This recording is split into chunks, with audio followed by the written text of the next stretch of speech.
धर्मार्थ काम मोक्षेषु वैचक्षण्यम कलासु च करोति कीर्तिम प्रीतिम च साधु काव्य निषेवनम। ये किसका प्रयोजन है? भामा का है। और इसका क्या प्रयोजन है? विश्वनाथ का चतुर्वर्ग फल प्राप्ति सुखादल्पदियामपि काव्यादेव यतस्येन तत्स्वरूपम्। तो ये कहता है धर्मार्थ का मोक्षेषु वैचक्षण्यम कलासु च करोति कीर्तिम प्रीतिम च साधु काव्य निषेवनम। माने ये भी मिला जुला करके उसी बात को कह रहा है कि धर्मार्थ काम मोक्षों में विचक्षणता माने उसकी प्राप्ति कराता है, और कलासु विचक्षण्यम और कलाओं का ज्ञान कराता है। साधु काव्य निषेवनम माने सत्काव्य का निषेवन जो है, सत्काव्य का जो अध्ययन है, अध्यापन है या लेखन है, वह जो है धर्मार्थ काम मोक्ष की भी प्राप्ति कराता है और 64 कलाओं का भी ज्ञान कराता है ना। अब आगे है किंच किंच काव्या धर्म प्राप्तिर भगवन् नारायण चरणारविंदस्तवादिना। किंच काव्याद धर्म धर्म प्राप्ति। अब कहता है काव्य से धर्म की प्राप्ति कैसे होगी? तो भगवान नारायण चरणारविंद अस्तवादिना, भगवान नारायण के चरणारविंद माने चरण कमल को अस्तव आदि जो हम करते हैं, स्तुति आदि, उससे धर्म की प्राप्ति होती है। स्तोत्र तो काव्य है ना। और एक शब्द सुप्रयुक्त सम्यक् ज्ञातः स्वर्गे लोके कामधुक् भवति। हाँ, एक शब्द सम्यक् ज्ञातः सुप्रयुक्त स्वर्गे लोके च कामधुक् भवति इत्यादि वेद वाक्यभ्यश्च सुप्रसिद्ध है। और वेदों में कहा गया है कि एक शब्द सुप्रयुक्त सम्यक् ज्ञातः, एक शब्द भी यदि सुप्रयुक्त हो जाए जिसके द्वारा, यानी जो आदमी एक भी शब्द को सुप्रयुक्त माने सुंदर ढंग से प्रयोग करने की कला जिसमें आ जाए, हाँ, और सम्यक ज्ञाता या एक भी शब्द का यदि सम्यक ज्ञान हो जाए, तो एक शब्द ही जो है स्वर्गे लोके च कामधुक् भवति, स्वर्ग में भी और इस लोक में भी वो कामधुक् होती है, माने कामधेनु के समान इच्छा को पूर्ति करने वाला हो जाता है। एक शब्द का ज्ञान मात्र, माने एक शब्द का सुप्रयोग ज्ञान और एक शब्द का सम्यक ज्ञान, ऐसा वेदों में कहा गया है। तो हम जब साहित्य पढ़ते हैं तो साहित्य में शब्द का ज्ञान तो व्याकरण से हो सकता है, लेकिन सुप्रयोग जो है, किस शब्द का प्रयोग कहाँ करना चाहिए, ये ज्ञान हमको साहित्य से ही मिलता है, अन्य शास्त्र से, व्याकरण से नहीं मिल सकता है। व्याकरण तो शब्द की सिद्धि कर सकता है, व्युत्पन्न मैंने विशिष्ट व्युत्पत्ति कर सकता है, मैंने विशिष्ट ज्ञान करा सकता है, लेकिन कौन सा शब्द किस जगह किस परिस्थिति में उपयुक्त होगा ये साहित्य शास्त्र ही समझाएगा। ठीक है, तो सुप्रयुक्ता जो है ये तो साहित्य से होगा, जो वेद में भी कहा गया है। ठीक है, तो इससे जो है धर्म की प्राप्ति होगी। चलो, अर्थ प्राप्तिश्च प्रत्यक्ष सिद्धा। हाँ, तो अर्थ प्राप्ति जब ये एक शब्द का सुप्रयोग ज्ञान हो जाए तो कामधेनु हो जाता है, माने इच्छा पूर्ति करने में कामधेनु के समान। तब तो मान लिया जाए कि अर्थ प्राप्ति प्रत्यक्ष सिद्ध हो गया। माने साहित्य हम जब ये पढ़ेंगे तो साहित्य का मूल उद्देश्य ही है जो शब्दों का सुप्रयोग करना। किस शब्द का? शुष्कम काष्ठम विलसत्यग्रे, नीरस तरु विलसत्यग्रे, शुष्कम काष्ठम तिष्ठत्यग्रे। माने एक वैयाकरण अस्ति, कोई वैयाकरण है, उसको कहा कि आगे जो है सूखा वृक्ष है, अनुवाद बनाओ, तो उसने बनाया शुष्कम काष्ठम तिष्ठत्यग्रे। तो ये भी शब्द हुआ। और साहित्यिक है, उसको पूछा तो कहा नीरस तरु विलसत्यग्रे। प्रयोग में अंतर है, अर्थ तो वही हो गया। और किस शब्द का प्रयोग कहाँ करने से और भी अर्थ व्यंग्यार्थ आता है, धन्यर्थ आता है, ये तो साहित्यिक कर सकता है। तो सुप्रयोग जो है शब्द का वो तो साहित्य सिखाता है। तो अर्थ प्राप्ति जब ये सुप्रयोग का ज्ञान हो जाएगा तो कामधेनु के समान फलदायी होता है। तो इससे भी अर्थ सिद्धि प्रत्यक्ष सिद्ध हो जाता है, अर्थ प्राप्ति। दूसरा प्रयोग ये है कि पहले जो साहित्य के विद्वान होते थे, वो कवि होते थे और काव्य लिखते थे, किसी राजाओं के आश्रित होते थे और राजा के ऊपर काव्य लिखते थे। तो राजा उनको प्रचुर धन देते थे, अपने राज्य में रखते थे, उनकी सारी सुविधाओं को पूर्ति करते थे। तो इसलिए अभी भी जो साहित्य पढ़ेगा उसको नौकरी भी होती है, मास्टर में, प्रोफेसर में, वैसे भी शब्द ज्ञान हो जाएगा तो भागवत आदि करके अर्थ प्राप्ति हो जाती है। इसलिए कहा अर्थ प्राप्ति प्रत्यक्ष सिद्ध है, वो प्रत्यक्ष सिद्ध है, उसके लिए हमको कहना नहीं है। और काम प्राप्ति से अर्थ द्वारे, और काम की प्राप्ति जो है, काम समझता है, काम माने इच्छा की पूर्ति जो है अर्थ के द्वारा ही होगा। जब ये अर्थ रहेगा तभी ना हम अपने इच्छा को पूर्ति कर सकते हैं, तो ये भी हो ही जाएगा। ठीक है, मोक्ष प्राप्ति से जन्य धर्म फलानुसंधानात् मोक्षोपयोगी वाक्य व्युत्पत्त्यादायकत्वाच्च। अब कहता है क्या कहता है, मोक्षश्चैतज्जन्य धर्म फलान अनुसंधानात्। और मोक्ष जो होगा तो मोक्ष कब होता है, जब हम वेद विहित कर्म करते हैं और उस कर्म का फल नहीं चाहते हैं, निष्काम भाव से करते हैं, तो मोक्ष की प्राप्ति होता है। गीता में भगवान कहें तस्माद असक्ता सत्यम कार्यम कर्म समाचर असक्तो ह्याचरण कर्म परमाप्नोति पुरुषः। तस्मात् मने तस्मात् कारणात् हे अर्जुन, अशक्ता मने आसक्ति रहित, सत्यम मने हमेशा, कार्यम कर्म समाचर, कार्यम मने करने योग्य कर्म, तो करने योग्य कर्म का विधान वेद करता है, शास्त्र वेद कर। और वो जो है असक्त मने आसक्ति रहित होकर के यदि हम धर्म करेंगे, शास्त्र वेद कर्म करेंगे, तो उससे क्या हो जाएगा, परमाप्नोति पुरुषः, परमं तत्वम प्राप्नोति, माने परम तत्व को प्राप्त कर लेता है, ब्रह्म को प्राप्त कर लेता है। वही बात यहाँ कहा, मोक्ष प्राप्तिश्चैतज्जन्य धर्म फलान अनुसंधानात्। मोक्ष की प्राप्ति कैसे होगी, तो एतज्जन्य धर्म जो है, एतज्जन्य माने काव्य पठन जन्य या काव्य श्रवण जन्य या काव्य लेखन जन्य जो धर्म है, उस धर्म का फल जो सुख है, वो सुख को अनुसंधानात् माने अनपेक्षणात्, उसकी हम अपेक्षा नहीं करेंगे, उपेक्षा कर देंगे, तो क्या हो जाएगा, मोक्ष प्राप्ति हो जाएगी। चलिए, और मोक्षोपयोगी वाक्य व्युत्पत्त्यादायकत्वाच्च। और मोक्षोपयोगी वाक्य जो है उसका व्युत्पत्तिदायकता आ जाती है। माने जो साहित्य पढ़ता है, मोक्षोपयोगी वाक्य जैसे तत्त्वमसि है, रसो वैशा है, अहम ब्रह्मास्मि इत्यादि जो है, तो ऐसे वाक्य की व्युत्पत्ति आ जाती है, माने कि विशिष्ट ज्ञान हो जाता, तो वे भी एक मोक्ष प्राप्ति का कारण होता है।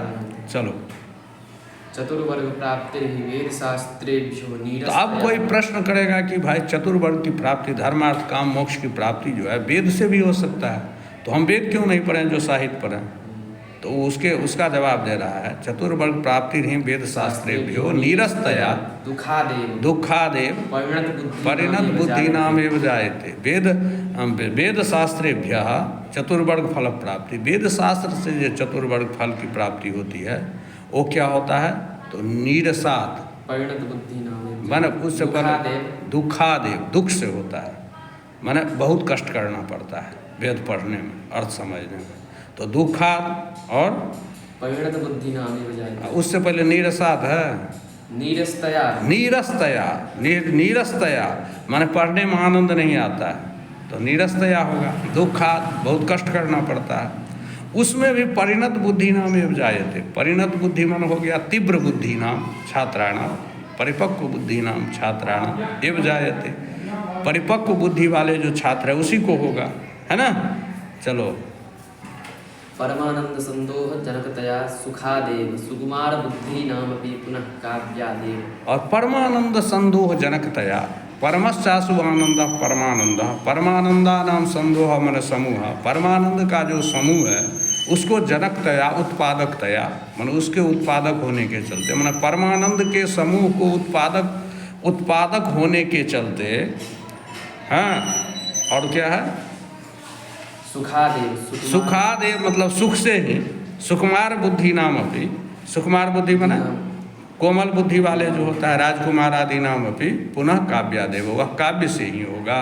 ठीक है, और क्या है, ननु तर्हि परिणत बुद्धि भी सत्सु वेद शास्त्रेषु किमिति काव्ये यत्नः करणीय। तब इसमें कोई प्रश्न उठा सकता है कि ठीक है, मान लिया जाए आप दो पक्ष बना दिए, एक पक्ष वेद आदि शास्त्र से परिणत बुद्धि वाले को ही होगा, वो दुख से हो या नीरसतया हो, लेकिन साहित्य से जो है सुकुमार मती नाम अपी, माने सुकुमार बुद्धि वाले को भी हो जाएगा, वो भी सुखादेव।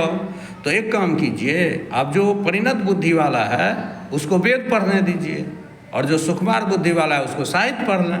तो कहता है नहीं, ऐसा भी आप नहीं कर सकते हैं। क्यों, तो क्या कहता है, सत्सु वेद शास्त्रेषु किमिति काव्ये यत्न करणीय इत्यपि न वक्तव्यम।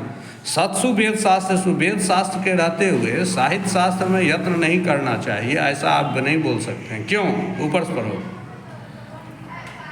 ननु तर्हि परिणत बुद्धि भी सत्सु वेद शास्त्रेषु किमिति काव्ये यत्नः करणीय इत्यपि न वक्तव्यम। क्यों, कटकौशधो, तो क्योंकि आप ऐसा नहीं कह सकते हैं कि सत्सु वेद शास्त्रेषु परिणत बुद्धि भी काव्य यत्न न करणीयम, माने वेद शास्त्र को रहते हुए जो सुकुमार बुद्धि वाला है उसको जो है अति परिणत बुद्धि वाला जो है उसको साहित्य नहीं पढ़ना चाहिए, ऐसा आप नहीं कह सकते हैं। क्यों?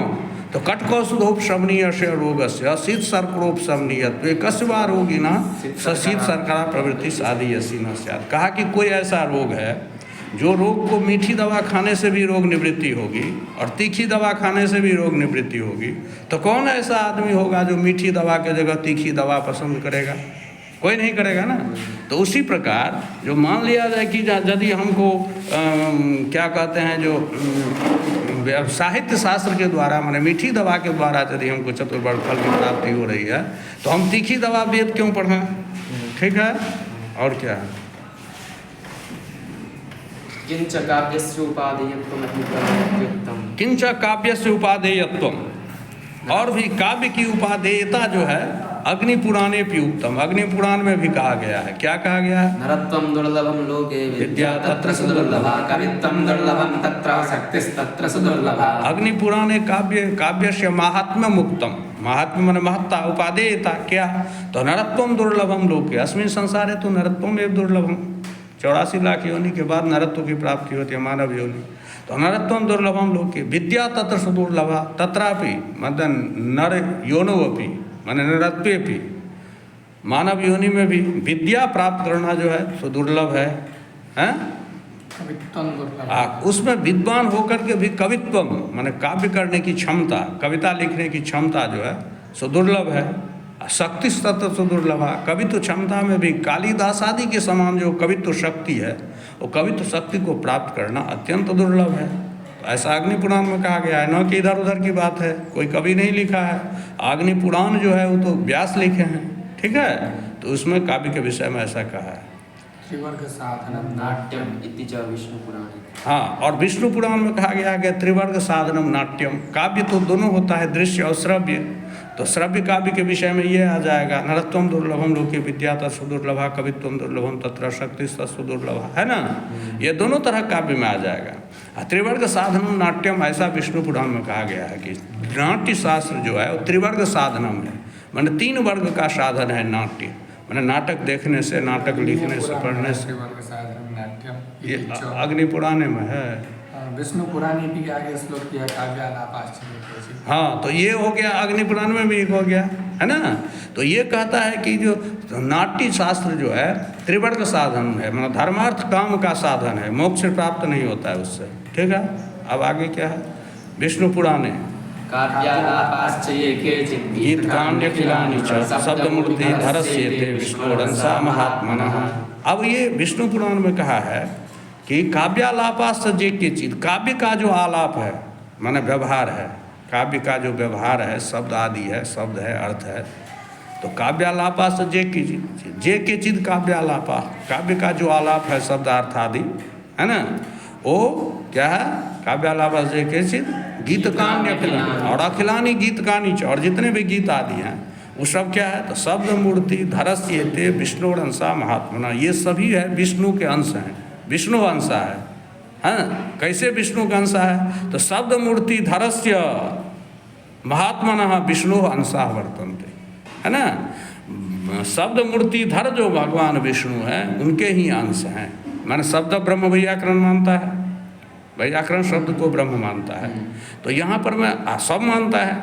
राम राम जो है, राम राम का नाम जो है वही ब्रह्म है, राम का रूप स्वरूप जो हो, लेकिन राम राम ही ब्रह्म है ना, शब्द ब्रह्म, शब्द ब्रह्म। तो यहाँ पर में वही कहते हैं, विष्णु पुराण में आया है कि काव्य में जो काव्य के जो शब्दार्थ आदि हैं वे सभी जो है शब्द मूर्तिधर जो विष्णु है, माने शब्द मूर्ति को धारण करने वाले, शब्द ही है मूर्ति जिनका, तो शब्द रूपी मूर्ति धारण करने वाले जो भगवान विष्णु, महात्मा विष्णु है, उनके ये अंश हैं, ठीक है। काव्य में जो शब्द का प्रयोग है, अर्थ का प्रयोग है, या अखिल गीत आदि है, तो गीत है, रस है, इत्यादि जो भी है सब भगवान का ही शब्द मूर्तिधर विष्णु का अंश है, ठीक है।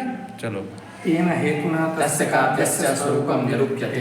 तेन हेतुना तो काव्य तो बहुत विशिष्ट हुआ ना, विशिष्ट वस्तु है। तो तेन हेतुना मैंने तेन कारणेन तस्य काव्यस्य स्वरूपम निरूप्यते, उस काव्य के मैं स्वरूप का निरूपण करने जा रहा हूँ। तो यहाँ तक हो गया। अब काव्य का स्वरूप कहेगा, है ना, काव्य का स्वरूप। चलो।